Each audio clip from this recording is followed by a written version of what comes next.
The light cruiser USS Drake has disappeared near the Lorenz cluster. Beverly Crusher's grandmother knew all about roots and herbs, and the USS Enterprise runs into a pop-up ad. Hello, everybody, and welcome to the Seventh Rule with Cirroc, Lofton, and Denise Crosby. Hello. Hello, everyone. My name is Ryan T. Husk. Today we're doing a review of Star Trek The Next Generation, Season 1, Episode 20, Arsenal of Freedom, story by Maurice Hurley and Robert Lewin, teleplay by Richard Manning and Hans Beimler. Finally, Hans Beimler is here, and directed by Cirroc's old buddy, Les Landau. This was April 8th, 1988. Where were you?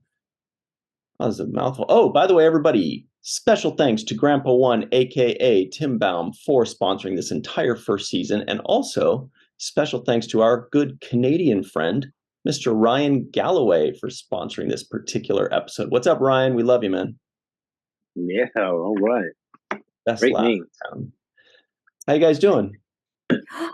Wonderful. Lovely to be in this, the company of you two. Ditto. And on this glorious day, on Beautiful Mother's Day weekend. Mm-hmm.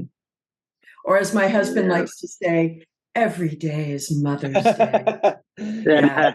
Prove it. Just get some out of a gift, I'm sure.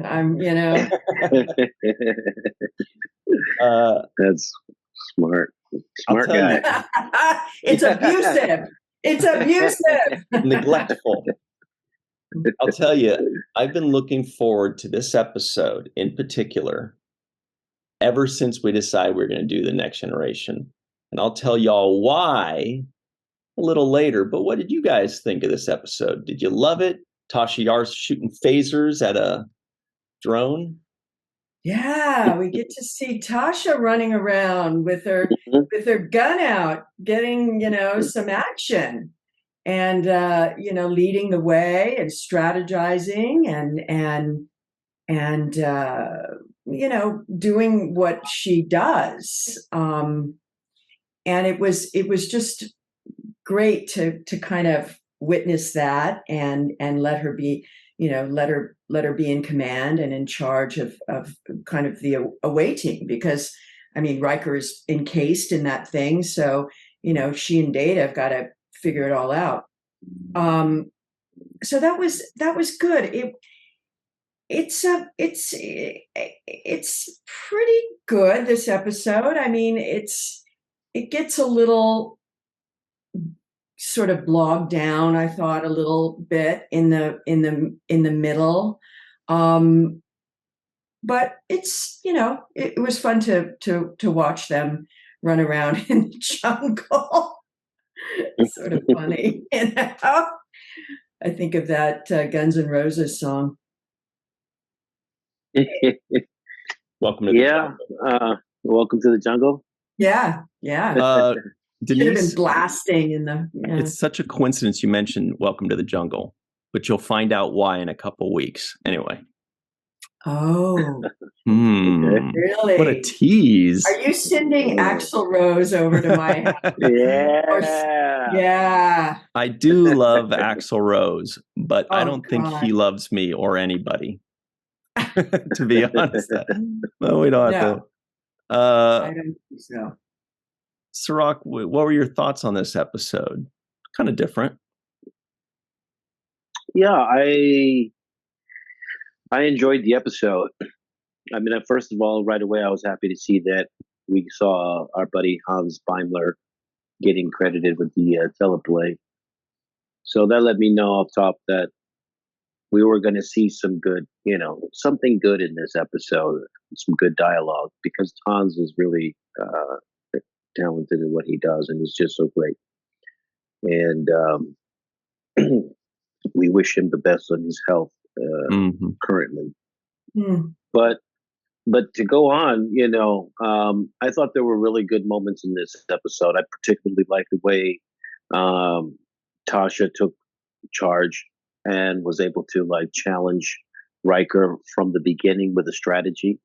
I thought the fact that she came and offered a different approach from the beginning. Like, I suggest something different, a minimal compliment, she said, you said, and, then say first landing party, small and mobile until I'm confident. She says, until I'm confident.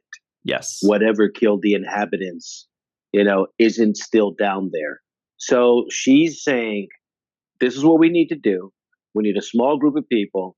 And I don't want it, to move forward until I'm confident. So she's saying, I need to make a judgment call on the security and safety of the situation before we take steps. I thought that's a very good kind of take charge type of moment for the head of security to take. Absolutely. Appropriate. Yeah. That's what we were, at times we're missing in some of these episodes we've seen, where you go, well, wait a minute, that makes no sense. If she's Denise, not laying it out. You were saying I think last week that you would love to see either Worf or Tasha Yar on an away mission and the other one handling security on the ship. But there should always be one or the other. Right. And we actually got to see this one in spades. This kind of situation. Exactly. That it makes no other sense. Right. Yeah, so that started to feel right for me. That was one of the things that started to really feel right for me. I love the fact that we got a chance to see Geordi be in charge. And I thought that entire storyline was excellent. Yeah. The pressure he was under, the leadership skills that he showed, his willingness to kind of think things through and take other people's input, for him not to have a short fuse and kind of blow up, because I was ready to blow up on that other guy. I was like, dude, don't come right when he walks in. You can't come from the bathroom and come over here and tell me to, get out of here. Where were you this whole time? You weren't privy to the conversations that were happening in this main helm right here. You were over there fixing the replimat in, the bar downstairs. So I don't want you coming here barking out orders to me when the captain specifically gave me the helm. So no, I thought I was ready to blow up, but I thought Geordi did a better job than I would have done in that situation, because I would have been very short. You would have had a warp core breach. Yeah. Well, that was that was weird too. That guy trying to usurp power like that, confront Geordi in that way. I mean, having not been privileged to the bridge, never being on the bridge. And there were racial undertones to it too. I'm sorry, but I felt like, because it was a white man coming in there, basically telling this black guy that he's not good enough to handle a situation, I was like, oh shit, this is the moment right here. It felt a little racial to me on the interesting.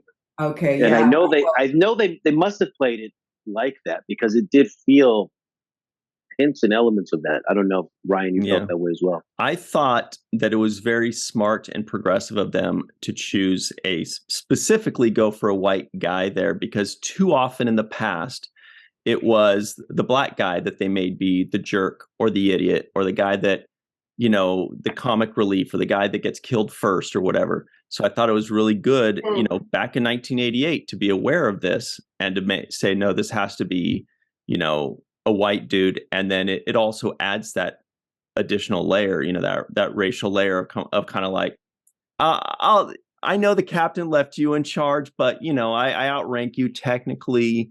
So I'm going to go ahead and plus he was so slimy. He was slimy. It was creepy. So arrogant, man. He was arrogant and slimy, and I couldn't look at his teeth for some reason. It was just, he had funny teeth. I wanted LeVar to say, where were you the last 20 episods, bro? Yeah. You're like you're the fifth chief engineer we've had in 12 episodes, man. And your name is what? Exactly. Unpack your bags before you start telling everybody what to do. Where's O'Brien? Yeah, right? True. Send O'Brien in here. Yeah, O'Brien, you just got a promotion. This guy's done. Yeah. Exactly. And to add to that, he does outrank Geordi technically, right? He's a lieutenant, and Geordi and Worf for Lieutenant Junior grade. However, Counselor Troi, at this point, correct me if I'm wrong, everybody in the live chat, she's a lieutenant commander. She outranks everybody there. She's not trying to take over. She's not, because she has a role. Plus, the captain left Geordi in charge. That's it. Unless Geordi voluntarily says, you know what, I don't think I can hang. Can you take over? Or I'm more needed, XYZ. Can you take over? Unless he says that, everybody has their role. Their role is to execute Geordi's orders.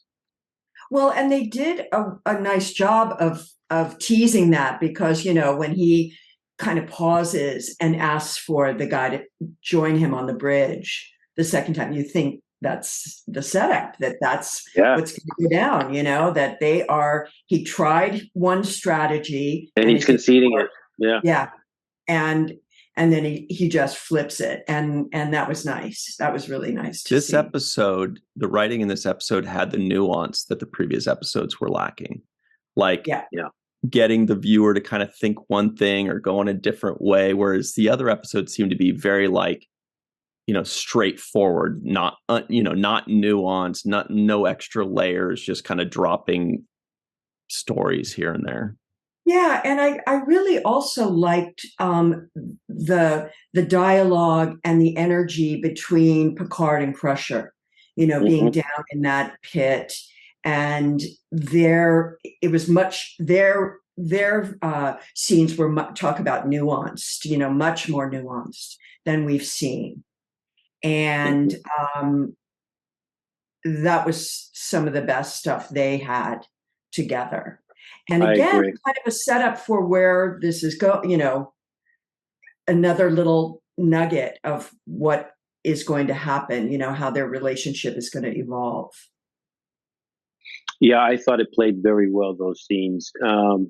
I wasn't sold on the two of them falling that far, 36 feet or so, or whatever it is, 35 feet. Yeah. I'm like, that's 3 stories. Picard is going to be. He has not a scratch on his body. Yeah, seriously. I know. I thought the same. I thought 3 stories. I mean, she's practically dead. She's practically severed her leg and her arm off. Lost a lot of blood, and he's like, great. Okay, so you know, look at this thing, you know, and I'm going to get us out of here. Anyway, that was a little ridiculous. That's a good point. That's like when they were telling Data, you can't jump down there or you'll hurt yourself. Yeah. You could have just been like, Picard fell down there and he's fine. I'll be okay. I know. Exactly. And I'm thinking, how does Picard fall that far without some kind of injury? Like, he should be screwed. Like, there should be something. He looked perfectly fine. Like, he just got beat down there. Well, and the two so extreme from one another. I mean, you know, at least meet me halfway here. Have a rip in his uniform, you know, and a gash on his you know, his cheek or something. I mean, or his bald head look a little cut up or something. I mean, something. It's ridiculous. Yeah. You know what happened? He must have landed on Beverly. She broke his fall. That's why he's fine and she's so messed up. That's why he feels so bad. He's like, so I'll take care of you. I feel really bad, but I didn't want to get hurt. So thank you. Yeah, I just after I got over the fact that he would fall that far without getting hurt that much. Especially the way it was, because she was holding his arm and kind of pulled him into it. So that would mean the trajectory of the fall wouldn't be like one in which you're bracing for the impact, like Data jumping down the hole, right? You would have fell in a head first, kind of in an awkward way, with somebody grabbing and pulling your hand. It wouldn't have been an easy fall. But having suspended that part of the imagination, I went forward and started to appreciate the scenes that were happening between Picard and Crusher. And I thought that Gates gave some of her best performance of the season in this episode. I thought the softness with which she played certain moments, the way she was injured. Sometimes I feel like there's overacting going when people are injured. And you look at it like, oh, God, this is like such an exaggeration on your part as an actor. She was it was the perfect level of tone for me for the way she was feeling the pain. You know, it wasn't overly done. When she started to lose consciousness and talk about I'm going into shock, I thought that was believable. Just in general, I thought that she gave some really great performances. And even at the end, when she starts saying, well, why didn't you just turn it off? Like, yeah, she's like, she was done with this episode. She got a burst there, a burst of energy suddenly, you know? Yeah. Yeah. It's like, what the hell are you guys arguing about? Like, where's the off button? I know. Unplug it. That was funny. Yeah. Have you tried unplugging it and plugging it back in? She also got to show off some great skill on her feet as well. A very well choreographed stunt.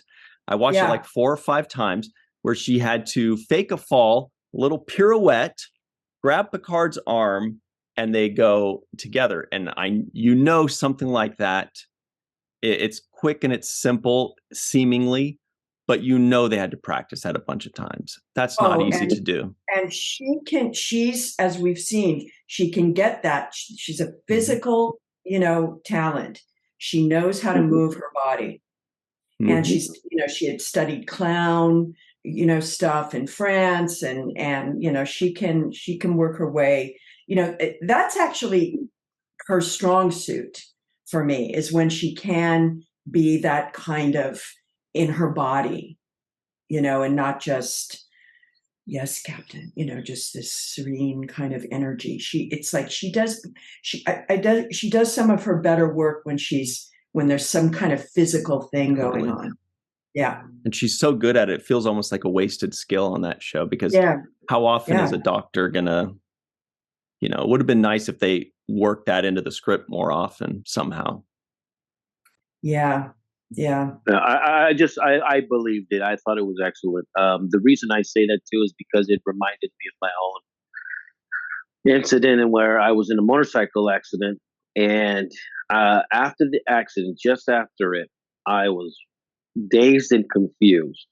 And I sat down on the side of the road on the curb. And as I was sitting there kind of absorbing what had just happened, I felt a shock of pain in my shoulder, which caused me to fall, kind of lie down on my back. So I'm lying down on my back. And then I felt a sleepiness that come over me. And it was crazy, because I felt like, oh, this would be a great time to just close my eyes and go to sleep. I'm really tired right now. And that was the thought in my head. Like, you're just so tired. But imagine all of this adrenaline going on. It's not normal to be tired and sleepy, right? Right. But that's what happens when you've got a concussion and you have that kind of injury. So I thought that was believable to me, because she was starting to lose consciousness and feel sleepy. She says, I didn't get up. She said, I didn't get that much sleep last night. Remember, I got up too early. And that's the feeling that you have when you're getting concussed. You feel like, oh man, I just need some more sleep. And you want to close your eyes.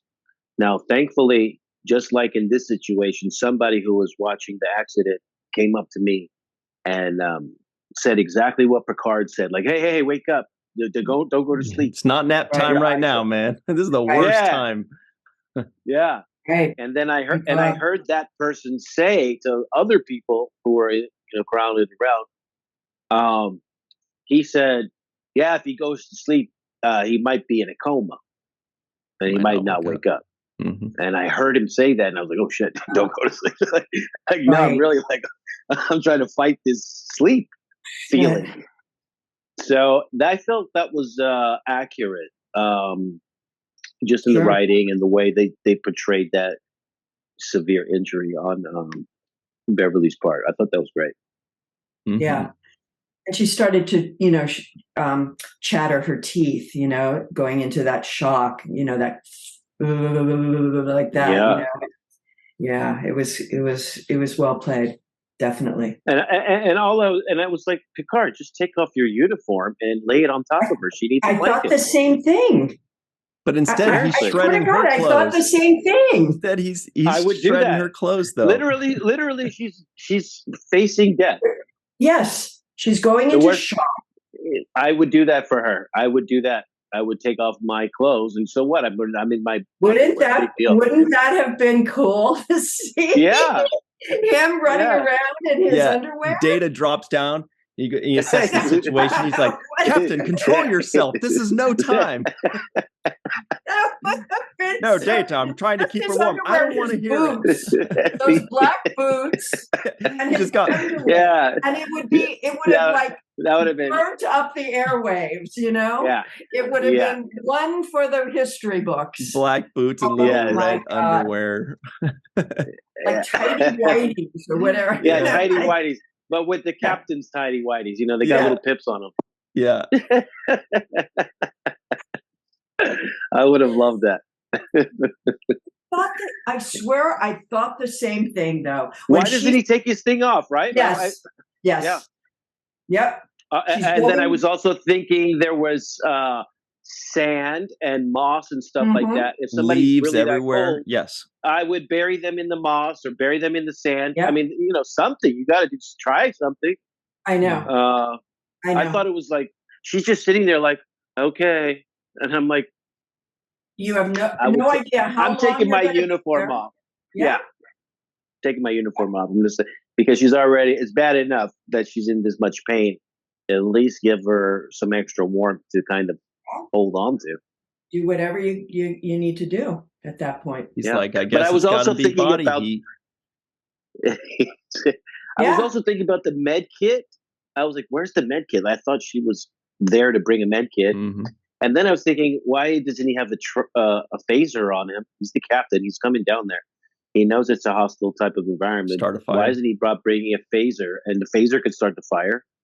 So there were things that I was thinking about, like this is a very unprepared group in these particular circumstances. Normally, you'd have something with you.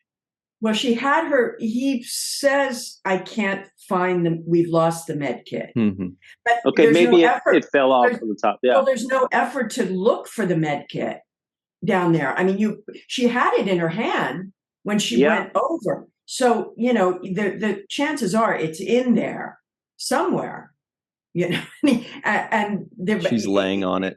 He should be looking for it. He's looking for a way out. But you know that they're pretty sealed in there. He comes back, so let's at least then or a tricorder. Even if you don't have the med kit, to have you'd be hitting a planet. I'm bringing my gun and my tricorder. Right. You know. Right. All right. Well, let's take a very quick break, everybody. Still got a lot to talk about on this episode. I'll tell you that much. So we'll do that in a very quick moment. We'll be right back on the seventh rule. All right, everybody. Welcome back to the seventh rule with Cirroc, Lofton, and Denise Crosby. Hello. Here are the trivioids of the week. The light cruiser USS Drake has disappeared near the Lorenz cluster. All intelligent life on the planet Minos has disappeared. The citizens of Minos were arms merchants. Paul Rice rejects your three options and offers one of his own. Commander Riker was offered his first captaincy on the USS Drake, but turned it down. The USS Enterprise runs into a pop-up ad. Riker makes a "your mama" joke. Picard, did you hear that when he said, he was like, "What brings you here?" And he goes, "Your mother." That's what he said. Picard finally starts ripping off Beverly's clothes. Picard doesn't let Beverly sleep. Beverly Crusher woke up too early, and Beverly's grandmother knew all about roots and herbs. It did sound like a "your mama" joke, though, honestly, when he's like, "What brings you here?" And he's like, "Your mother." Oh, well, my one of my favorite lines of the episode is Riker is like just going, forget about me. What about you? I mean, he's like rapid firing, you know, how have you been, Paul? And he goes, where were you? And Rice goes, I was over there. I was like, where'd you come from? There. Mystery solved. It just like landed. It was really funny. I was cracking up. My favorite actually was when I know the writers, Hans Weimler and those guys snuck this one in. But when he says he's like, "What's the name of your ship?" He says, "Lollipop, the good ship." And I'm thinking, on the good ship, Lollipop. Yeah, of course. That was just like blatant. It was just hysterical. It was good. He's testing the guy. It was there. It was funny. It was over the top. I liked it. Yeah. So let me tell y'all why I looked forward to this episode in particular. Since I hadn't seen these episodes in decades, and some of them, I mean, I don't remember most of them, and some of them I feel like I may have not even ever seen them. So when I think back to the first season of Next Generation, the Tasha Yar season, I think of this episode because this is the one in syndication. Somehow, for some reason, I kept seeing this one. Every time there was a first season episode, this was the one. You ever watch a TV show and you feel like you keep seeing the same one? That happened to me with Ren and Stimpy, too. I watched Ren and Stimpy twice in my life, and both times it was the same freaking episode. I was like, do they only have one episode? So this kind of was like that. And so when I think back to these days of the first season of The Next Generation, I think of this episode. I imagine I have the imagery of Data and Yar shooting at those droids or those drones, Picard and Beverly, underground, and Geordi on the battle bridge with Worf throwing tantrums. It's just it's a very memorable episode. And it's one that really sticks out to me more than any other episode in the first season for some reason. Yeah. And this what you have in the background, that's one of the I've signed that card so many times. Really? Yeah, this is a classic of, it's because it's us shooting. Do you remember shooting any of this episode? Because clearly you were out on location. There's no way that was on a studio with a blue screen behind you.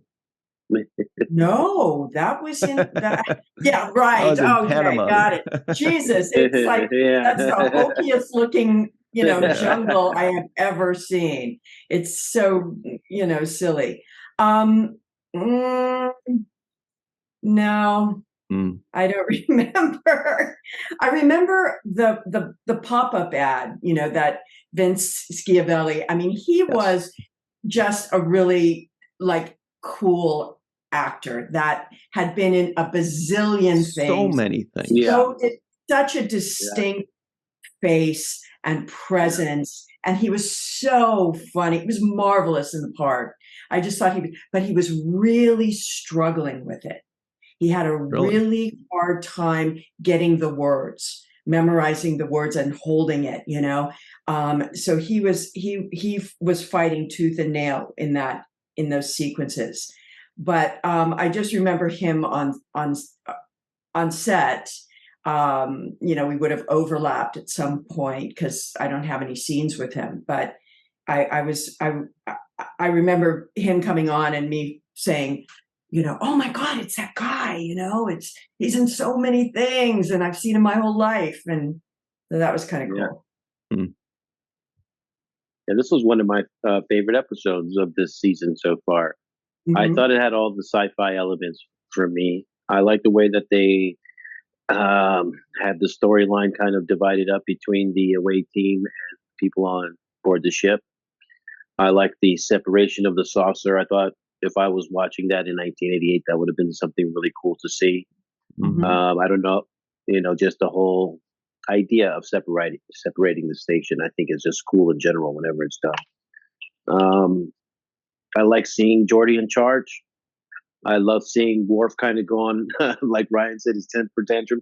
We missed! And he started slapping the console, and I was laughing so loud. I'm like, this guy's he's pure comedy when he wants to be. Yeah, I thought when he said, we got it, or he's like, got it, I thought he was going to flip the table, and be like, raw, we bat lift against the wall, in celebration. Like, literally break the station while you're celebrating. I like the fact that they introduced those couple of new characters, Ensign Sue and Celis, I think it was. Solus, yeah. Or Solus. And you love the chief engineer, too, also new. Didn't love the chief engineer. Really wanted him to just find Sick himself in a on him. situation. Yeah, something.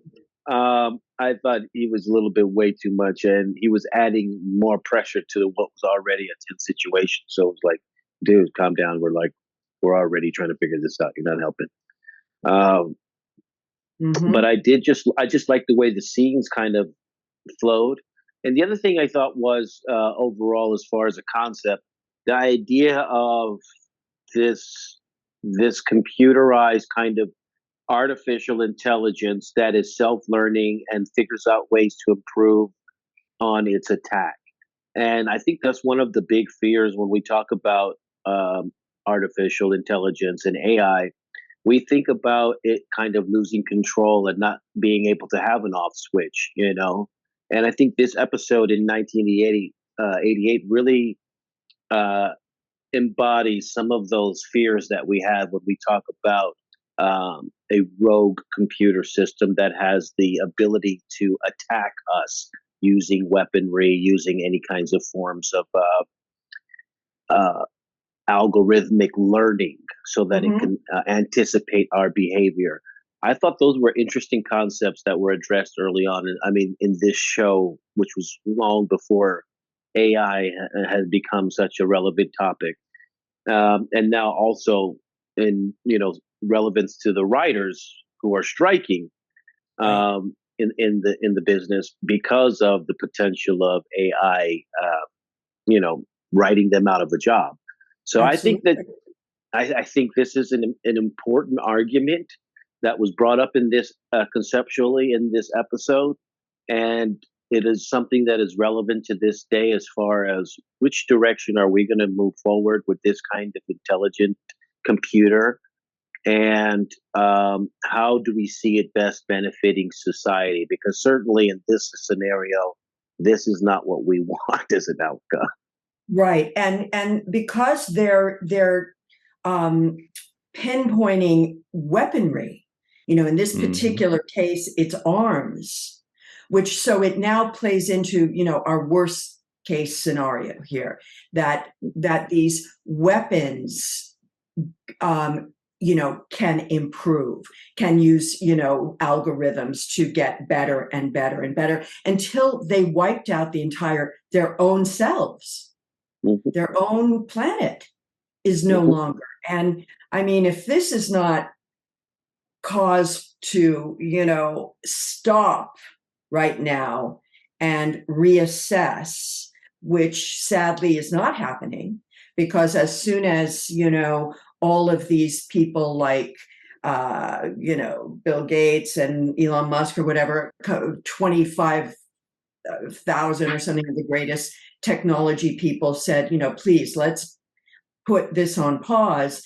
You've got now, a Chinese company devoting billions into developing AI. So the planet, nobody's on the same page here right now. And it's absolutely terrifying, really.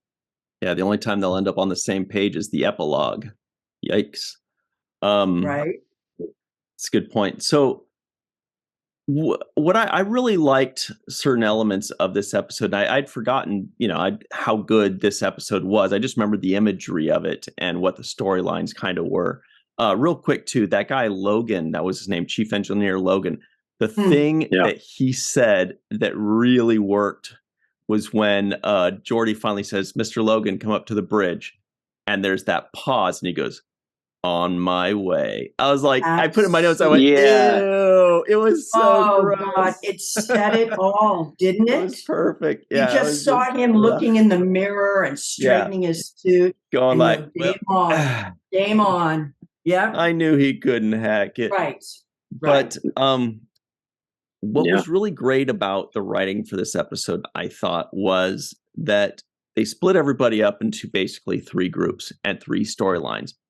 And they've done that in the past, and that's cool. But again, it was missing, the importance of what those scenes are supposed to include. And if you'll notice, everybody in those scenes, each one of those scenes had their conflicts, physical, exterior, tangible conflicts, as well as interpersonal. It's not just, Tasha and Data firing their phaser, they're also working together trying to figure it out. It's adapting. Things are changing. They're working together on that. Picard and Beverly aren't just on the ground, from falling or, this physical thing. They're also working out their interpersonal relationship. He's trying to heal her. She's helping him through it. They're getting to know each other better. Geordi and Worf and Troi aren't just shooting lasers at a drone. There's also conflict within the crew that's happening. So each one of these groups had, the physical conflict that they're watching, but every interpersonal conflict with plenty of subtext, plenty of character development. Even Worf got a tiny bit of character development going from "we missed" to "we got him." So I was like, this is a very sophisticated episode for this first season. I was pretty impressed. Right. And that's what I was hoping, it was going to be from the beginning. That's all you're asking for, is that, there's multiple storylines with integrity, with something going on, with purpose in each, ABC line, ABC plot. And one more thing, I was just going to say one more thing on that was, there was a conversation with Troi and Geordi. I didn't necessarily think that Geordi needed that kind of pep talk. And I think that they were still trying to work out exactly what Troy's value is to this show. But it was still good. And it made me think, Denise, of when you said there was a similar scene with Troi and Tasha Yar that they ended up cutting out. It was a very similar scene from how you described it to that scene. So it kind of made me think of what could have been there. Yes, absolutely. Absolutely. It was, I think it was our audition scene, if I'm not mistaken, that was never shot. So. Yeah. That was actually one of the flaws that I thought in this episode. I wasn't so happy with them writing in the scene with Troi talking to Geordi. For one, I felt Geordi up to that point was handling it exceptionally well. So there was no reason to give him some more advice, because I thought he was already doing a great job. He didn't lose control. He didn't find himself getting angry, even though what's his name, Drake, or that other guy was trying to piss him off and telling me outranks him, that he needed to relinquish the command. Even during all of that, he kept his cool. He was still focused. He said, "No, I'm going to do this. I'm going to do that." He was still thinking of solutions, like, what if we do this? What if we do that? What if we anticipate? There were a lot of things that he was doing right. So I didn't think necessarily that Troi needed to come in and say those words to him at that moment. If he looked like he was questioning himself or doubting, then I would have said, okay, he needs some encouragement. And the other issue I had with that was Troi was telling him that he needed to uplift the spirit of the ensigns and the lower ranking people that were just now at the helm. And I guess the issue I have with that is, Troi, why don't you do that to them directly? Yeah, because she's staying with in the saucers section. She could have just gone on the battle bridge with him and made sure that everything's cool there. Or in the moment when you sense that those ensigns are feeling a certain way, why don't you just approach them directly and say, "I know you're feeling like your anxiety, but you're doing a great job." And you say the uplifting words that need to be said to this person because you have such an intuition with this skill set. Why aren't you using that power to directly intervene with those people and say to them, because that's what you're there. You're the counselor. So right. You want him to be the counselor. You're like coaching him to be a counselor when you could be the counselor. You see what I mean? Mm-hmm. Yeah. Interesting. Good point. Really good point. Exactly, because he's got so much going on. He's trying to save the entire ship from being, destroyed. Right. This is not the time to come in and say, be nice to them or build their confidence. And that's your expertise right then. If you're the shrink and counselor and emotional support animal, then you need to jump in there. She's just sitting there. Yeah, she's just sitting there. She could easily walk up to Ensign Sue and say, I sense that you're nervous and that don't worry, you're doing a great job. Everyone, That's a good impression, whatever by the way. words of just give her the words of encouragement that a counselor does when they're finding ways to uplift you. And I felt like telling him that he needs to do it. It's like he's doing enough. Like he's literally he's got the half of his crew on a saucer. He's half of the guys are down on the planet. He's stuck here trying to find a drone. Yeah, and now he's got to worry about the feelings. Yeah, he's on the screen like minutes, like they don't. He even says, "I don't have a lot of time. I'm in the middle of something here, and why don't you do it?" That's why I think they were still really trying to iron out, because in their minds, the writers are thinking, we have to make her. We got to give her something. Every single person's getting something. We got to give her something. But I think a better way to do it, and a more subtle and smarter way possibly, might have been for her to just come and offer her services. Or in a subtle way, she comes in and just says, hey, Lieutenant, I just want to suggest, Ensign such and such to take over in engineering. She's really shown a lot of blah, blah, blah. And Geordi says, yeah, that's a great idea. Or just kind of offer her services. And then that's a calming presence right there. Right. And then that also makes her there in case he needs to, and then she could just say, how are you feeling? Is everything good to go? What can I do? How can I help? And so then she's more of like a strategic counselor, a personnel counselor, rather than a psychiatrist walking in when you have 3 minutes to do something, say, I'm only going to take 2.5 minutes. You can see what they were trying to do, but they're still ironing out how to make it work. And, that would have been, I think a more fun way to see her offering up her services. And let me add one more thing to that too. The other scene in which Troi did not use her skill set was when Engineer Logan bullied his way into the main bridge. She should have talked to him. Yeah. She was looking at him, and then they would cut to her facial expression where she would look over. She would look over at Geordi like, "What are you going to do now?" That was rude. Say it then. Just verbalize those things instead of speaking it with your eyes and kind of like, "Oh wow, shit's really hitting the fan now. What's going to happen? Like, is he going to relinquish the ship or not, or this or that?" Why can't she verbalize to the Chief Engineer Logan? You're behaving irrationally. You need to calm down. Go back to engineering. Yes, or we need you to focus on solutions and not creating more problems. Right. Like use your counselor skill sets to verbalize people's emotional state of being, not just when Picard asks you, "What do you think?" More like interjecting into moments when you see people are being mistreated or misbehaving or not handling a situation with an emotional stability, and then verbalize the calming presence and neutralize that energy. Right. That would be a skill task, that only she has, and she can pick up on this sort of empathic emotions that are going on that aren't, the truth of what's happening, not what just what people are saying, but the truth. So she can take that and neutralize it. Like you said, it's again, great. You're full of them today.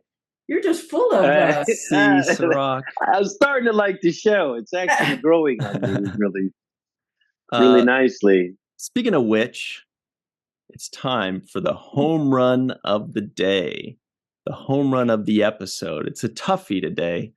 Lots of good stuff. What do you think, Denise? Do you have somebody that hit the home run? Well, I really got to hand it to LeVar in this one. I think it was just great to see him in that position, to take control, to work through it.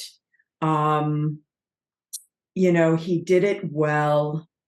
I believed him. And again, that wearing that visor, he brings so much with his body language and his tone of voice.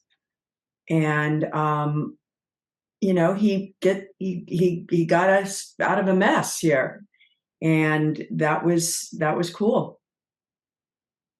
Yeah. I'm gonna have to second that one. I thought that LeVar did an excellent job. He actually showed me that he would make a great captain in this episode. The leadership, I thought, was excellent. There were moments, for example, when he walked up to the screen and Ensign Sue was having difficulties finding the pattern.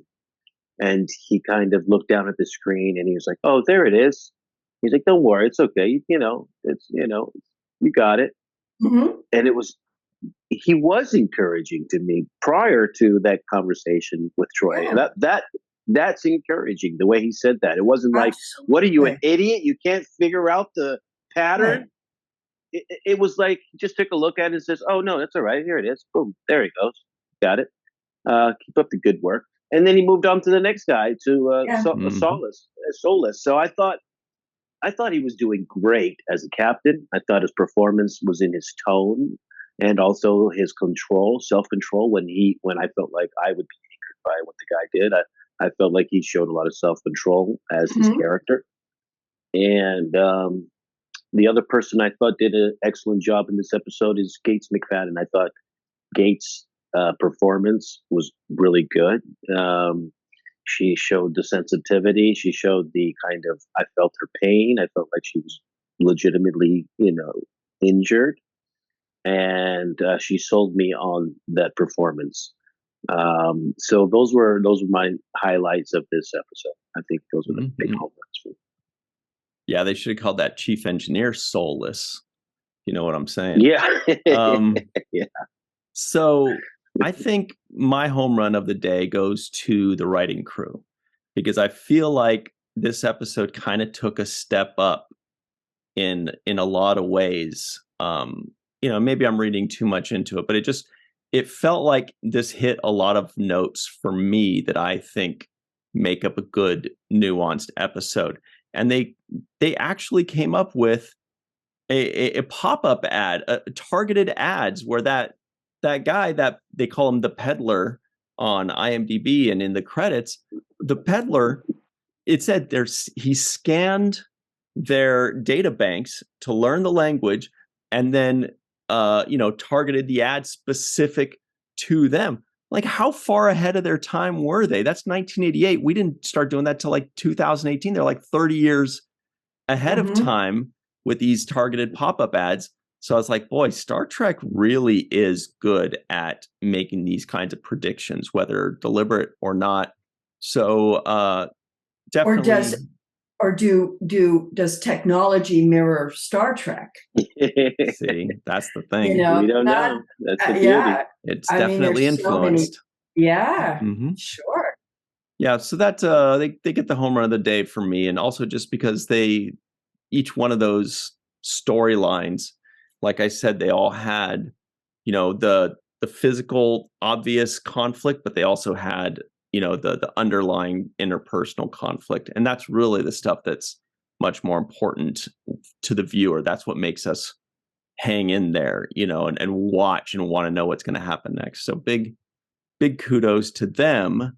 And speaking of kudos, let's give some kudos to some people. And their names are Homer Frizzell, Dr. Anne-Marie Segal, Eve England out in Wales, Yvette Blackmon-Tom, TJ Jackson Bay out in Missouri, Bill Victor Arukin, our good pal Titus Moeller, Darlena Marie Blender, Dr. Mohammed Noor, Tierney C. Diekman, Anna Post, Anil O. Palat, Joe Balsarati, Mike Gu, DQ, Neil Akasaka, Justine Norton-Kurtzen, Dr. Stephanie Baker, Carrie Schwent, Faith Howell, Edward Foltz, My Live from Tokyo, The Matt Boardman, Chris McGee, Justin Weir, Jake Barrett, don't forget Jane Jorgensen, Henry Unger, Allison Leach Hyde, Jed Thompson, classic Marcia Schreier. Let me say that again. Classic, there's quotes there. Classic Marcia Schreier, Brandon Gant, and of course, Dr. Susan V. Gruner and Jason Okun. All right. Everybody stick around. We've got the free-for-all next. So don't touch that dial. Hi, everybody. What luck. It's the free-for-all. Let's have some fun. Look who's joined us. Melissa Longo is here. Yay, hello, and I'm matching Denise. Woohoo! Yep. What a deal. And everybody, you can get that shirt, either color, and many more at the link in the description box below at our Teespring store. I think that rhymed. Eve England is out in Wales. Hello. Jason Okun has his cool poster of the week. Allison Leach Hyde is coordinating with Eve England, doing an Abyssinian kiosk, the Sisko kid kind of thing. The Dark Lord Chris McGee is here to drop some knowledge on us. Mai is live in Tokyo or Ireland or somewhere. Marcia Classic Schreier is finally joining us today. Carrie Schwent is blessing us with Limerick Day. Faith Howell is on the Enterprise D. She loves Lord of the Rings. Who can blame her? And Homer Frizzell is here to judge us all. So we're all on our best behavior, I think. Oh, first of all, Jake Sisko guesses the IMDb score. Ooh. Geez, I like this episode. I'm going to go 7.8. 7.8. Anybody else have any guesses that doesn't know? 7.6. Wow. That's the highest Eve has ever said. Did that hurt a little bit? Eve, are you okay? Perhaps she's a holographic projection from a weapon. Yeah. And Homer, you said 8.1? Yeah, I like this one. All right. All bets are in. It is a 7.1. What a ripoff. That's crap. That's crap. Rude. Fix. All right. And no non-appearance mentions that I could catch. Chris, did we have any? No, I almost wanted to say Captain Paul Rice, but we never actually see him. I think that's only a facsimile hologram of him. All right. Well, Melissa Longo, can you get us up on track and tell us what you thought of this episode?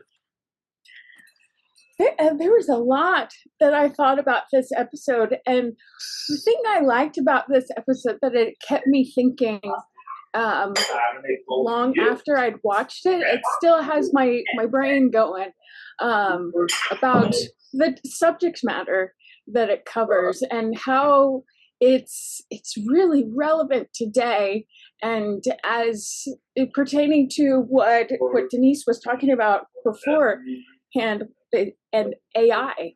And the AI was used as a weapon in this episode, but it's kind of a warning, that we seem to keep ignoring, because we keep getting these warnings and we keep ignoring the warnings. And I won't go too deep into it, but I just thought that was really interesting, and maybe we should start heeding the warnings a little bit, because humans have proven they're not that responsible with custodial things.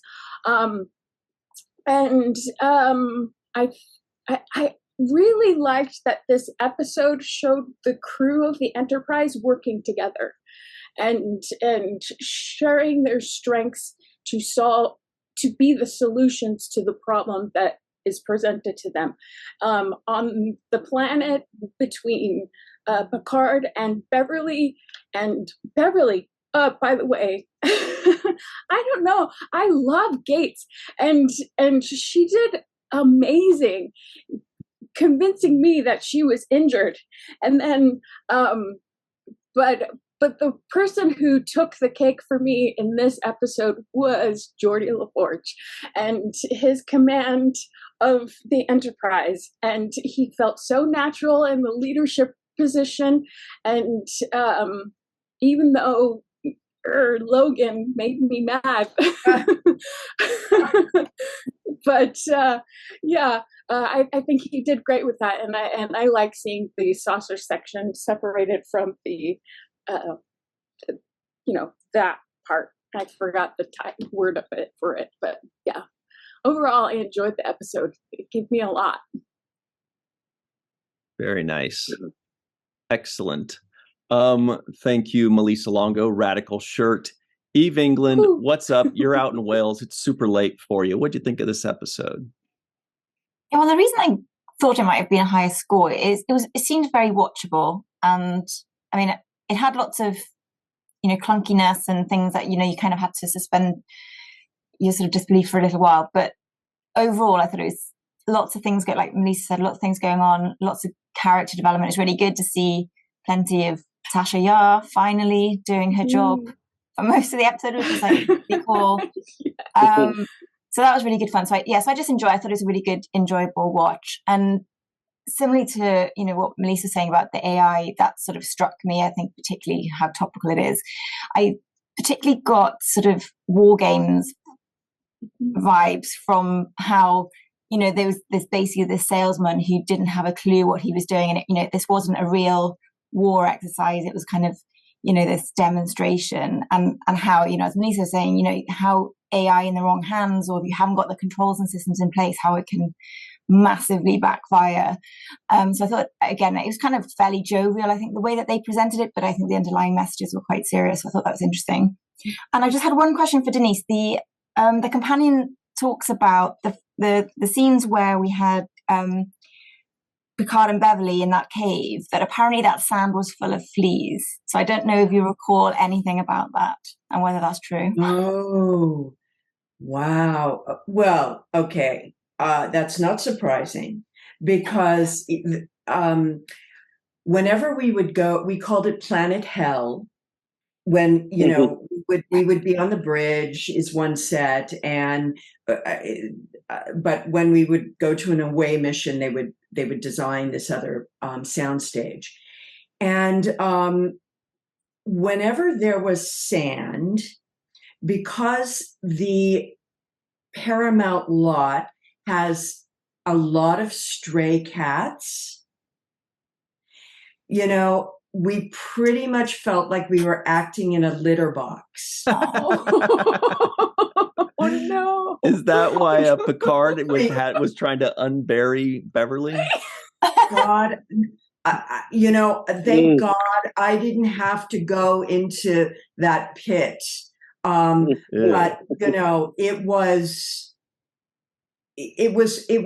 so the jungle that we're in had, remember, just like this constant layer of fog. And I probably mentioned this before. They were using this toxic oil-based smoke until we had a SAG representative come down to this and stop it, because we were all getting really, really sick. We had constant bronchitis, breathing this stuff. So, there were all these like wonky things that just weren't up to code. So being full of fleas makes sense, because the cats lived there. Oh my gosh, that's so gross. And she was literally, I mean, literally, it must have been horrible to film. There was just so sound, wasn't it? It was just awful. I don't, my hands off. Not only did like Crusher just nail the whole thing, but I mean, she had to lay there in that for God knows how, what that took, sitting there in that. Well, on to somebody that has never met a cat he didn't love. It's Jason Okun. What's up, Jason? You love cats. Maybe. Thank you. How's everybody? I absolutely love cats, and especially the musical cats. That's the best thing on the planet. It depends on your tastes. It just brings back memories. In New York, constantly in the myself. 90s. I couldn't get away from those commercials. So what do you think of this particular episode? Well, it's kind of an interesting one in a way that it's unique in a sense that it's probably the most sort of out-and-out adventure episode, probably the only real one of the first season when there's just sort of this action and adventure to it. And everybody gets something to do, which is, certainly very interesting. Everybody gets to display whatever their characters are supposed to do. And, Denise, you certainly get a lot to do. And it's kind of interesting that, again, we talked about it the last time, the closer we get to sort of the end of this run, the more stuff you get to do, which is really interesting. Obviously, the next episode filmed is Skin of Evil. So it's just, it's kind of interesting how this whole stuff progresses. And, the vibe, I think the overall vibe of the episode, to me, is a little bit reminiscent of what the original series tried to do. I think visually being on Planet Hell with a very bright blue backing, it's really a little jarring. I think it was a little too bright. And sort of this, I guess we're talking about the AI and, us versus computers. I think it certainly goes back to the concepts that the original series struggled with. And, Kirk has talked many a computer to death, including, I guess, the ultimate computer, which was sort of the pinnacle of that kind of technology. So it's interesting to see this. And obviously now we're seeing it in a different light because we're closer to that reality than I think certainly anybody would have thought probably in the 1980s, certainly not in the 1960s. So it was interesting to see that, and frankly, looking at anything through the lens of history is really interesting, and it's sort of every one of these episodes is a snapshot in time, and for us to be looking at it from that perspective, and on the one hand, how did you see that 30, 40 years ago, and how are you seeing it now? It's interesting to make that kind of a comparison. But just from the entertainment point of view, I think it's certainly entertained. It was one of the faster paced, I think, episodes. We got to see sort of the Enterprise in action. It's one of, I think, the only 3 Next Generation episodes where you see the saucer separation. Mm-hmm. So it would seem after the first season you'd see this a lot more, and obviously it doesn't happen. But it's certainly nice to see. It's a nice visual effect. I think ILM did that for the pilot, and obviously they've used it 3 times. But it was, certainly very nice to see that. I think LeVar certainly got to shine in this one. I think he's got more to do in this and all the previous ones, at least some meaty stuff for him to do. Mm-hmm. And the fact that the action was split between 3 different locations, or 3 different sort of pieces, was really interesting. Typically it's 1 or 2, and here we have 3, which kind of keeps the pace moving. And, just kind of acting in this artificial jungle. Denise, how big was this? It looked like it was really small. Yeah. It was one sound stage, and I'm imagining it was set where the pit that Picard and Crusher have fallen into is one section of the soundstage, and then the jungle is the other section of the soundstage. So it's not terribly huge, and just silly jungle looking thing. It was ridiculous, I running around in this fake thing, but you make it work. It wasn't very big though. Well, somebody. Sorry, Cirroc. It looked like the home and garden section at Home Depot. That's where I thought it was. Thank goodness we got that one in. missing those big bags of turf, somewhere. That's it. That's it. All right. Somebody that's not a turf. Allison Leach Hyde is here. What's up, Allison? How are you today? What do you think of this episode? Doing well, thank you. Nice to see you all. So I like this episode. It's, as everyone said, it's fun. It moves well. Everyone has something to do. All the lady crew members do their jobs proficiently. They get to say lots of words and lines. And we got a new lady, Ensign Sue, who was adorable and did a great job. So it was nice. I really enjoyed that. My favorite is Geordi commanding the young crew, is what I was calling them in my notes. Because it was wonderful to see him, rise into a command situation, find his, battle with getting his confidence in it, and then, sitting into it is I can do this.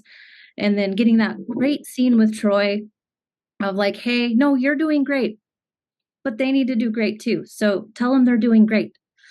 And it's always something, as a mom, that I do with my kids, no, I want you to do well. So encourage to get the best out of everyone. And I love that that was shown in this, even though we are battling a deranged AI, but we still have a lot of human interaction, which I thought was really well done. And Tasha, I'm going to steal Chris's thing of having a favorite line. Tasha had mine, and it was, Data, you may be sturdy, but you're not indestructible. She knows. Entire episode. So she would know. Yeah, she knows. Somebody that is indestructible, though, of course, it's Chris McGee. What's up, Chris? What did you think of this episode? Oh, I rather enjoyed it, and I don't think there's actually a more timely episode to watch now here in 2023. Holy cow. As everyone has already mentioned, it was great seeing Denise get some spotlight, finally showing us why Yar is the security chief here. But also it was great seeing the prolific Vincent Schiavelli, who's been in lots of popular movies in the past. One Flew Over the Cuckoo's Nest, Batman Returns, Fast Times at Ridgemont High, Ghost, Tomorrow Never Dies. Yeah, he was in dozens Ghost. of others. Yeah. Yep. Yeah. He was one that taught Patrick Swayze how to interact with the physical world. Yeah. So great seeing him. He kind of acts like the Elon Musk or Sundar Pichai, who's peddling basically the AI and how great it is for everyone to have. Which of course leads me to my next point. This is just such a great timely episode showing us the dangers of AI, which the Terminator I think initiated back in 1980 or whenever that was released, and it just continues on with this. Personally, I can't wait to see the follow-up to this episode where Picard has to explain to Starfleet why they received an invoice for 10,000 bars of gold pressed platinum. And my memorable quote of the episode, and I hate to say it, but it is the one that has stuck with me throughout the years, and I in no way endorse this. It's probably the next quotable for the GOP is peace through superior firepower. Mm-hmm. Yeah, that was a big one. Thank you very much, Mr. Chris McGee. Carrie Schwent is here. She's hanging out in a forest somewhere, some kind of woodland area. What are your thoughts today? I enjoy this episode. It had many moments that made you laugh, like poor Denise having Data just chuck her. Oh, he just grabbed her shoulder and just threw her, and wherever she must have landed okay because she was okay the rest of the episode. I loved the little floating drone that to me kind of looked like the love child of a hairdryer and a Cylon Raider with that little band going across. And I have a couple small things that I'll save for later. But I do want to focus for a minute on Geordi. He was very much the MVP of the entire episode. It is very hard to project the vibe that you know what you're doing when inside you are just shaking like a leaf, and especially standing up to the well, I'm a lady, so I won't say what I'm actually wanting to call him. We'll just say tool of Logan. They're standing up to him, a guy who can't make up his mind, or whether he's yelling at Geordi for not leaving orbit, and then yells at Geordi for leaving orbit. Can't make up his mind. Geordi sends him back to the back engineering where he was needed.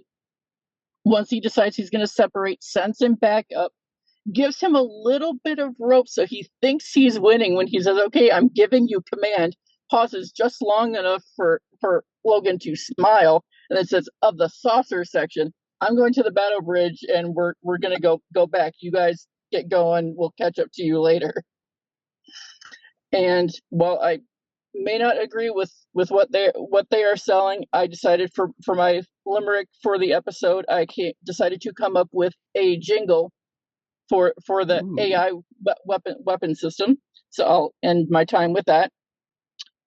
Many weapons of war I have to sell to aid against ground and air personnel. All are welcome to buy. Give my weapons a try. Once purchased, your conflict will be quelled. So if they had a jingle, that would be their jingle. And I love that actor. He's an excellent part of one of my favorite 2-part episodes of Buffy the Vampire Slayer. So let's get that out there. He is subtly but awesomely creepy. All right, everybody. Faith Howell is back. She's been running around. There's some rambunctiousness going on back there. But how are you? What did you think of this episode? So I did not have a chance for a rewatch this week as I normally would. So I'm drawing on previous views here, but I definitely remember this one, as being particularly memorable in the first season. And I feel like, especially after listening to you guys, I think it's because it's just terrifying. Like the whole idea that there's this weaponry that could potentially be put out there, I mean, with, I guess, the best intentions, that could kill an entire population of world, is like, I just can't even. Why would we do that? Let's not do that, guys. Can we not, please? So let's everyone on this meeting swear we will not do that. Promise you don't destroy the world, everybody. Don't be a jerk. Don't worry. So, but I also was thinking about those scenes with Picard and Crusher, and was this not the first little notch there on our whole arc towards, Jack Crusher? Maybe. So I mean, I definitely found that. Oh, Jack was made in decay. Oh, now I'm seeing. No, my God, she's barely got a leg. I know. You don't need legs for that, Denise. She's barely conscious. Yeah, I don't know about that. Nice move, Picard. Nice move. Let the woman heal, for God's sake. Jeez. Anyway. Thanks, Faith. Great stuff. Marcia Classic Schreier is here, everybody. Unmuting and saying hello. What do you think of this one? I have to apologize for the background noise. My 1.5-year-old grandson is visiting, and so it's hard to keep that quiet. But I have to, just reiterate what a lot of people said, so I won't do that. It was scary, as Faith was saying. It's scary that these things are still happening in the 24th century. I mean, anyway, I'll pick on some nitpicky things. Yes, Geordi was great. He was probably the star, but why was a lieutenant in charge of the ship? Why is everybody of command level on the planet? So that bothered me. The seeing Riker and actually Jonathan Frakes and his acting in this after watching season 3 of Picard, as people have said in previous weeks. It's just reinforces how robotic he was during the first season, except for the line where he has a twinkle in his eye when they're talking about him being offered the captaincy of the Drake and he didn't take it because, you know, he thought being on the Enterprise would be more beneficial. And he's got like this smirk and this twinkle, and I just love that. And he had my favorite line, the lollipop. It's a good ship. Mm-hmm. I like that one. I love that. I couldn't stand how he was shouting at Rice, but I think that goes back to the kind of acting he was using, his acting style during the first season. I also couldn't stand how Data threw Tasha out of the way. You'd think that the chief of security would know how to get out of the way, but I should have thrown Data out of the way. You should have thrown Data, right? Yeah, he could take it. I loved how, I don't remember exactly where it was, but I loved how the shields and deflectors came on by themselves, as opposed to almost every episode of the original series where you had to wait for Captain Kirk to say, raise the shields, you know, get ready to fire. That shouldn't be done. But I loved LaForge's engage at the end. That was good. It also amazed me how much the crew still doesn't know about what Data can do and what he can't. Like, he jumped down to get Picard and Crusher out, and like, why don't they know he can do these things? Haven't they studied him at all? And I think everything else was covered. Mm-hmm. I'm rewatching these. Okay, so backtrack 35 years. I did not watch the first season of Next Generation when it first aired because I was a original series purist, and I was like, okay, nobody can take their place. So I didn't watch them. Oh, you were one of them. I was one of them. Yes, and it's probably a good thing I didn't watch it then, because when I did get into it in the third season, I appreciated it. It had, you know, much better quality.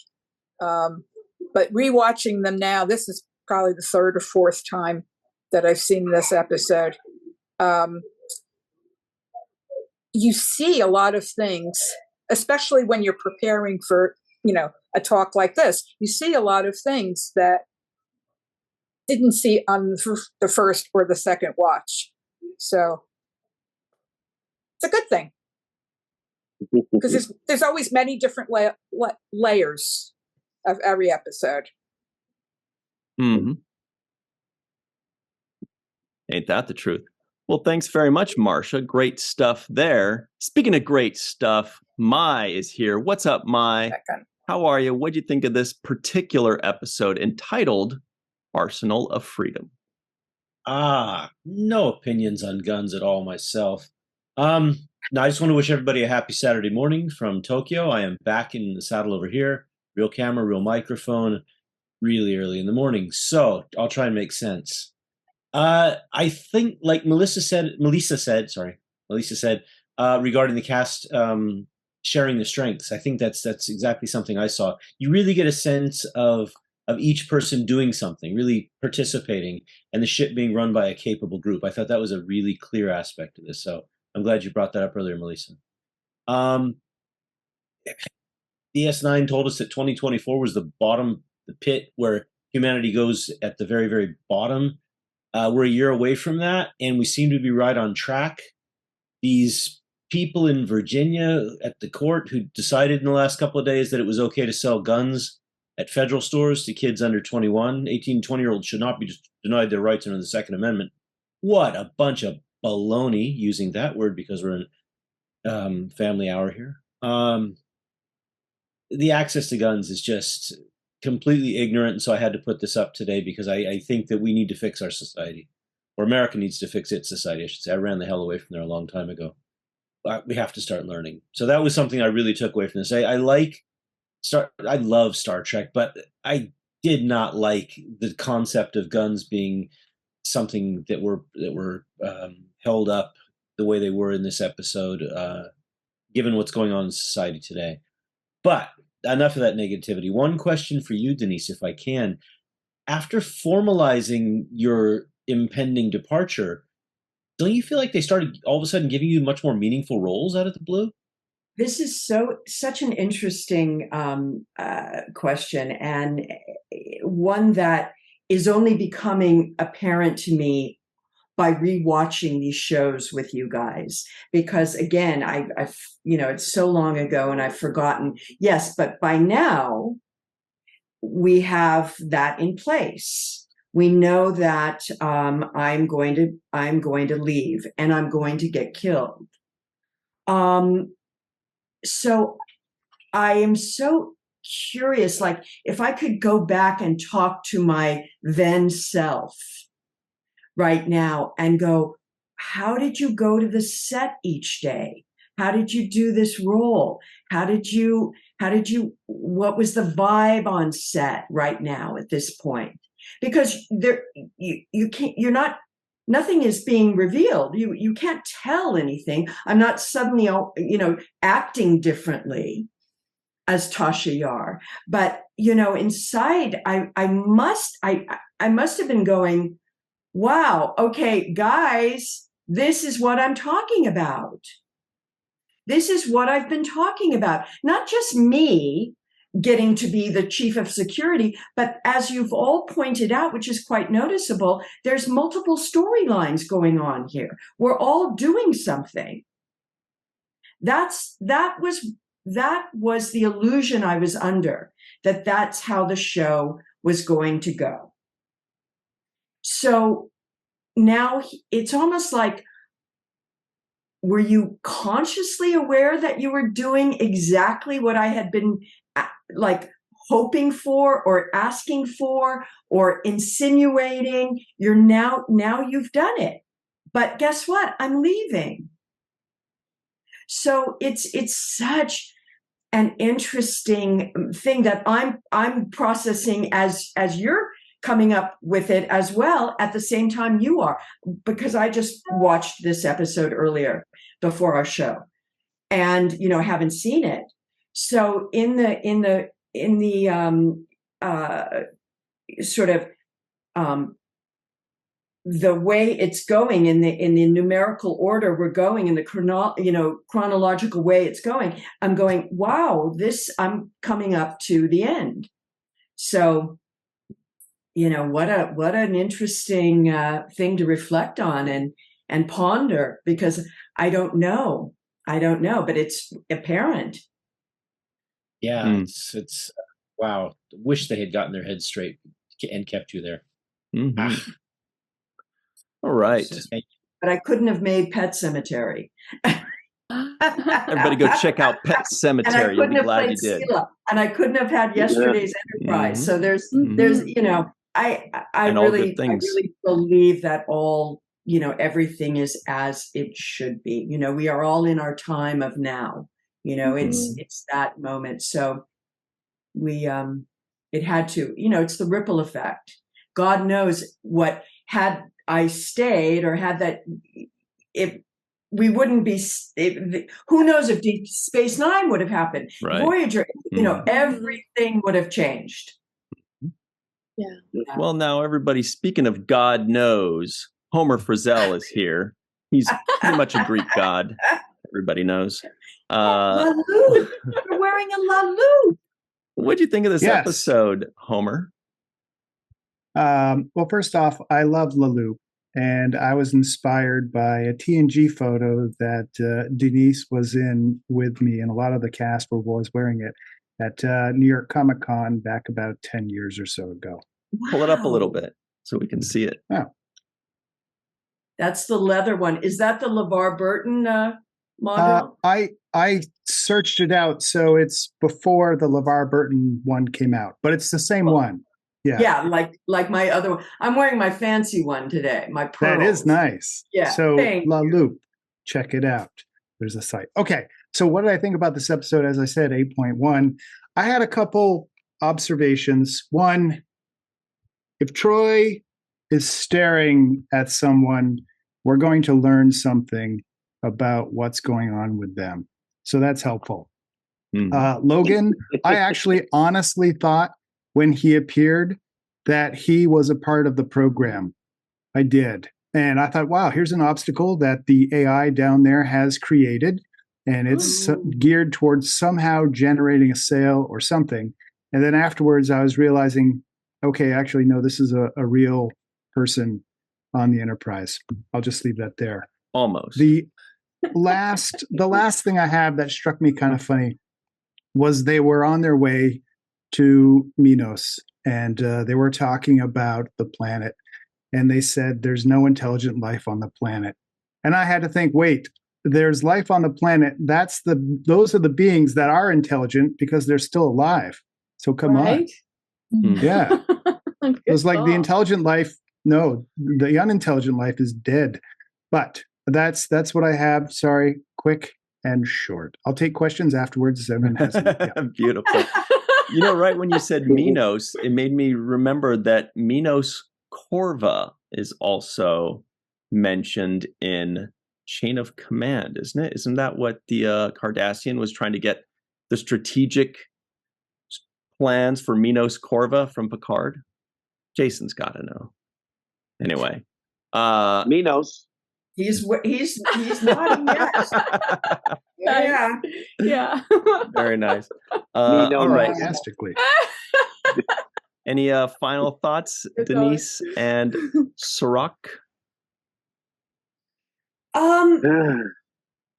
Yeah, this is interesting, this episode, for all the things, we talked about. It was, I loved seeing Vince Schiavelli. He just is just one of those unique character actors. And I was so excited to see him come on the episode. Also seeing Julia Nixon playing Ensign Sue. I think she was, if I'm not mistaken, considered for Yar at one point. And she is a lovely, I've known her, over the years. And I have a feeling we were in acting class together at some point. I'm almost positive we were right around this time. That was great to see her. And, like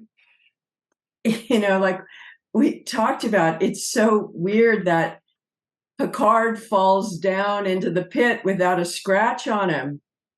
It was just a little weird, but all in all, this episode I thought was really, really fun and really good and terrifying, the message.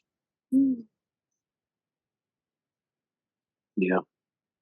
I was thinking that Wesley could have saved the day in this moment. I was looking for Wes. I was like, where the hell's Wesley at? We got calculations of AI stuff to do, and I know he's good at this stuff. Yeah. So I was kind of missing Wesley. Yeah, a little bit, because he's good for these kinds of things. These are the riddles and things that his mind works good. He's like the puzzle. He likes to figure out puzzles. I think this would have been the kind of puzzle he would have liked. Yeah, I also, it's really weird when they circumcise the ship like that. It's just weird to see the star drive section separated from the. When they circumcise the ship? Is that what it's called? I don't know what I love it. I mean, no, that's not. I don't know what the technical name is. I think that is the technical name, yeah. Is that what it is? It is now.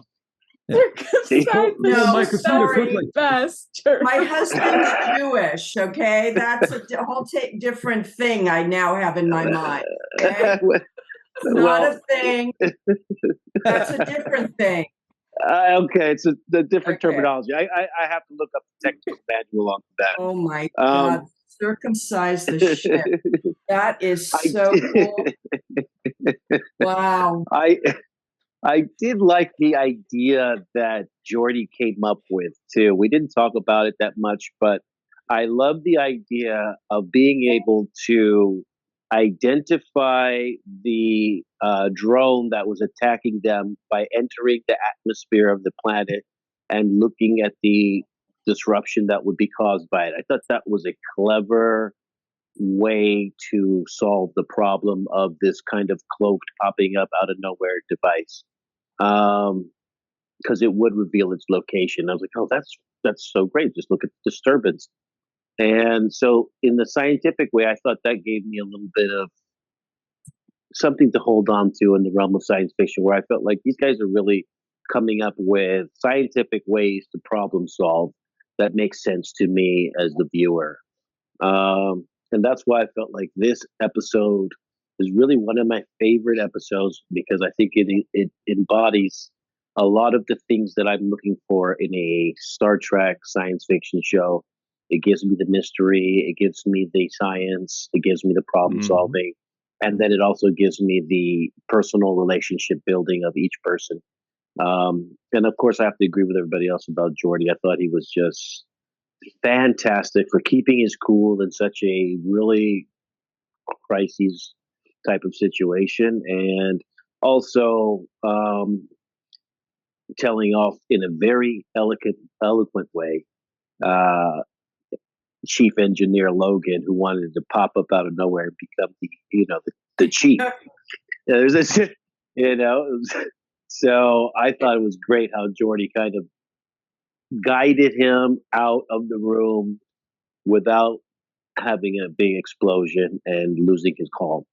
So for all of those reasons, I think this is one of the best episodes of this first season. Also, Hans Beimler, like I said, showing his writing skills by giving us that good dialogue with the teleplay.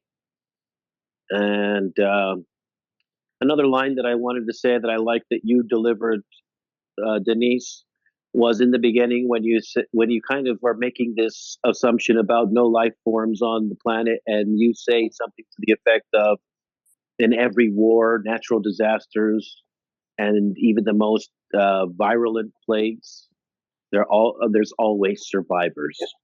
And it kind of sums up the hope of Star Trek in general about us surviving and there being survivors. And no matter what kind of tragedy we go through, we're going to find ways to survive and move on.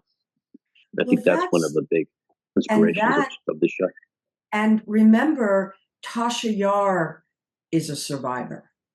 So there's an echo. There's an echo for her to make that, to make that statement. And you're reminding me of that by saying this. That is her central core theme. So if that notion appears, it's going to be, oh no matter what happens, you can survive. No matter what happens. And which is, very powerful. I also, I'm going to end on this, that I love that she, her energy and her spontaneity comes through, when it's revealed that Riker turned down a captain placement on the Drake, and she goes, she just goes, wait, you did that? You're here instead of there? It's like she embodies the emotional kind of tone that sometimes the formality of the officers keep them from expressing. And I was always looking for that note, that human spirit, that like, we're officers. We went through the training. We're all good at what we do, but we're also really human, and that, having grown up watching the original series, I really wanted to make sure that we come on as these imaginary space officers, these in the future, and this militaristic approach, but we also, we're flawed, and we're human, and we're spontaneous, and we're emotional, and we make mistakes, so that I was always looking for that. And when there was a moment I could express that or grab that, I went there. And one other thing, Marcia, I know I'm blabbing on, but I'm gonna, just because you brought up something about being at a distance and looking back on these episodes now with a long period of time, you see other things. My God, this has been this whole experience for me. Right. I totally get it. I mean, I am looking at these episodes from a totally different place in my life, in my career, as a person, having done these. I don't even remember doing them half the time. So it's like, wow, seeing, oh, wow, yes, I get Tasha Yar. I get how she would have made an impact. I get that, what I was trying to do. It's reminding me of what I was trying to do. So it's a very, very unique experience. So I totally get what you're saying. Thank you for saying that. Maybe Tasha just said they're giving you captaincy because she's like, this is the horniest guy on the ship. What are they? Do they know this? They'll hump anything. So everybody at home. Oh, wait. One other thing. How about, sorry. I'm not going to leave you. Okay. How about Riker's physical, got his leg on the bog? Oh, yeah. Okay, did that at one point he was leaning on a me? log too. He was going like this. Oh to my it, God, too. he's got his, it's like, that's the Riker move. Captain, right? He's talking. He doesn't know yet that he's, not Rice, right? And he's like, "Hey, dude," He's like, "Oh man, sorry." Oh God, oh man. Riker. I wish I could Jonathan more, actually, now that I look at this, and just like pull him aside and go, don't put your leg on the log, Yeah. Don't do that. You should see him in the sauna. He's too much in the sauna. He makes me leave every time. He's like, but I'm wearing a towel. It doesn't help. I've been in a sauna with them, okay? It's weird. Not good. Back in the house. All right. But don't you think his quip back to Picard was just a little bit flirty too? I mean, when it was revealed that he'd given up the command of the Drake, he's like, yeah, but yeah. I was like, whoa, yeah. He's all over the place with his passion. Just that 80s dude, It's just All right, you guys, if I think of something else, I'll tweet it at us. Oh, wait, there's one more thing. Love you. See you maybe Saturday. Don't leave us just yet. Sorry. God, everybody, she was on vacation. Everybody partying at a convention, so she's all over the place right now. She had a great time. Everybody at home, let us know which Cirroc joke you liked better. Was it the Minos play on words, which was very good, or was it the circumcision joke? Oh God! I'm voting first, okay? Yeah, let us know. And thank you to Melissa, Eve, Jason, Allison, Chris, Marcia, Carrie, Faith, and Homer. We will see you all soon, and until then, always remember The seventh rule.